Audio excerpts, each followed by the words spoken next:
Welcome to Penrose Learning, where we make understanding easy. You start by making the frame accessible and safe. Remove any padding and have a partner. Once ready, unclip the top ring fasteners and loosen the first set of bottom anchors. Use the spring tool to relieve tension on nearby springs one at a time. This prevents sudden snags. As you remove each section of net, coil it away from the jumping area.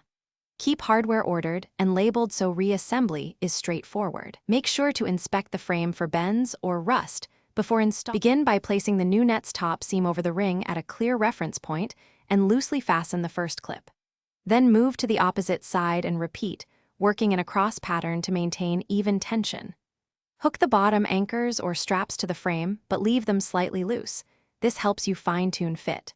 Once all points are attached, use the spring tool to set final tension in small increments so the mesh seats evenly. Check alignment and trim any excess webbing as you go.